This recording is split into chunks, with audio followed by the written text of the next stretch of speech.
ପିଲାମାନେ ଆଜି ଆମ ଗପ ବହିର କୁନୁ ହାତୀର ଜନ୍ମଦିନ ଗପଟିକୁ ଆମେ ଶୁଣିବା। ତୁମେମାନେ ସମସ୍ତେ ମନ ଦେଇ ଶୁଣ। ବଡ଼ ଜଙ୍ଗଲଟିଏ ଥିଲା। ସେ ଜଙ୍ଗଲରେ ବାଘ, ଭାଲୁ, ହାତୀ ଆଦି ଅନେକ ଜୀବଜନ୍ତୁ ରହୁଥିଲେ। ହାତୀ ଦଳରେ ଛୁଆ ହାତୀଟିଏ ଥିଲା। ହାତୀମାନେ ଜଙ୍ଗଲର ଡାଳପତ୍ର ଖାଇ ଖୁସିରେ ରହୁଥିଲେ। ଛୁଆ ହାତୀର ନାଁ ଥିଲା କୁନୁ। କୁନୁ ହାତୀ ତା ମା ପାଖେ ପାଖେ ସବୁଦିନ ବୁଲେ। ଟିକିଏ ଏପଟ ସେପଟ ହୋଇଗଲେ ତା ମା ତାକୁ ଶୁଣ୍ଢରେ ପାଖକୁ ଟାଣି ଆଣେ। କୁନୁ ହାତୀ କେତେବେଳେ କାନ ହଲେଇ ହଲେଇ ତା ମା ପେଟ ତଳେ ପଶିଯାଏ, ପୁଣି କେତେବେଳେ ଶୁଣ୍ଢ ଟେକି ଲାଞ୍ଜକୁ ହଲେଇ ଦୌଡ଼େ। ଏମିତି ବହୁତ ମଜା କରେ। ବଡ଼ ହାତୀମାନେ କୁନୁ ହାତୀ ସାଙ୍ଗରେ ଖୁସିରେ ଖେଳନ୍ତି। ଦିନେ ମା ହାତୀ ଜଙ୍ଗଲର ସବୁ ପଶୁପକ୍ଷୀମାନଙ୍କୁ କହିଲା, କାଲି କୁନୁର ଜନ୍ମଦିନ, ଆମେ ସମସ୍ତେ ମିଶି ତା ଜନ୍ମଦିନ ପାଳିବା। ମା ହାତୀର କଥା ସଭିଙ୍କ ମନକୁ ପାଇଲା।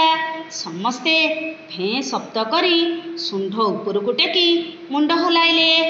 ତା ପରଦିନ ସକାଳୁ ସକାଳୁ ସବୁ ହାତୀ କୁନୁ ହାତୀକୁ ଜଙ୍ଗଲ ପାଖରେ ଥିବା ନଈକୁ ନେଇ ଗାଧେଇ ଦେଲେ। ପାଣିରେ ଗାଧୋଇବାରୁ କୁନୁ ହାତୀ ଖୁସି ହୋଇଗଲା।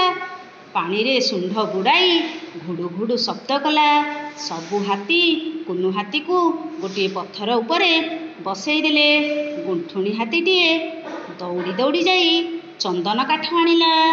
ଚନ୍ଦନ କାଠକୁ ଶୁଣ୍ଢରେ ଧରି ପଥର ଉପରେ ସର୍ ସର୍ ଘଷିଲା। ଚନ୍ଦନକୁ ଟିପି ଟିପି କରି କୁନୁ ହାତୀର କପାଳରେ ଲଗାଇ ଦେଲା। ଆଉ ଦୁଇଟି ହାତୀ କ'ଣ କଲେ ନା, ଜଙ୍ଗଲର ଲତା ଡାଳ ଆଣି ବର ଓହଳରେ ଦୋଳି କଲେ। କୁନୁ ହାତୀକୁ ଶୁଣ୍ଢରେ ଟେକି ଦୋଳିରେ ବସାଇ ଦେଲେ। ବଡ଼ ହାତୀଟି ଜଙ୍ଗଲ ଭିତରେ ଥିବା ପୋଖରୀରୁ ପଦ୍ମ ଫୁଲ ତୋଳି ଆଣିଲା।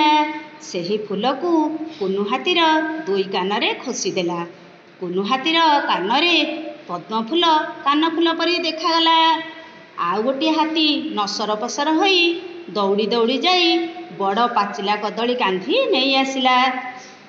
ଅନ୍ୟ ହାତୀମାନେ ବି କେତେ ଫଳମୂଳ ଆଣି ଆସିଲେ।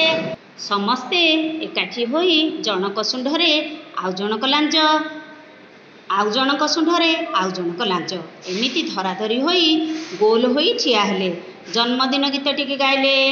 ଶୁଭ ବେଳାରେ ତୋ ଜନମ ଆଜି, ଫୁଲ ଚନ୍ଦନରେ ଦେବି ମୁଁ ସାଜି, ଗାଇବି ମଙ୍ଗଳ ଗୀତ, ମନାସିବି ଶୁଭାଶିଷ, ତୋରି ଲାଗି କୁନୁ ହାତୀ ତୋରି ଲାଗି। ଗୀତଟିକୁ ଗାଇ ଗାଇ ଜଙ୍ଗଲରେ ଥିବା ଶିବ ମନ୍ଦିରକୁ ଗଲେ। ମନ୍ଦିରରେ ମା ହାତୀ ଆଣ୍ଠୁମାଡ଼ି ମୁଣ୍ଡିଆ ମାରିଲା। ମା ହାତୀକୁ ଦେଖି କୁନୁ ହାତୀ ମୁଣ୍ଡିଆ ମାରିଲା। ମନ୍ଦିରରେ ଥିବା ଘଣ୍ଟିକୁ ବଡ଼ ହାତୀ ଠନ୍ ଠନ୍ ବଜାଇଲା। ମା ହାତୀ ଶିବଲିଙ୍ଗରେ ପାଣି ଢାଳିଲା। କୁନୁ ହାତୀ ଶିବଲିଙ୍ଗରେ ଫୁଲ ଚଢ଼ାଇଲା। କୁନୁ ହାତୀ ଭୋଗ ଆଣି ମନ୍ଦିର ବାହାରେ ଥିବା ଠେକୁଆ ଛୁଆ, ମାଙ୍କଡ଼ ଛୁଆ, ଭାଲୁ ଛୁଆମାନଙ୍କୁ ଖାଇବାକୁ ଦେଲା। ବଡ଼ ହାତୀ ଗଛଟି ଆଣି କୁନୁ ହାତୀର ଶୁଣ୍ଢରେ ଦେଲା। କୁନୁ ହାତୀ ଗଛଟିକୁ ମନ୍ଦିର ପାଖରେ ଲଗାଇ ଦେଲା। ଶୁଣ୍ଢରେ ପାଣି ଆଣିଦେଲା। ତାପରେ ମନ ଖୁସିରେ ସମସ୍ତେ ପାଚିଲା ପାଚିଲା ଫଳ ଖାଇ ଜଙ୍ଗଲକୁ ଫେରିଗଲେ। ପିଲାମାନେ, ଗପଟି ବହୁତ ଭଲ ଲାଗିଲା ତ?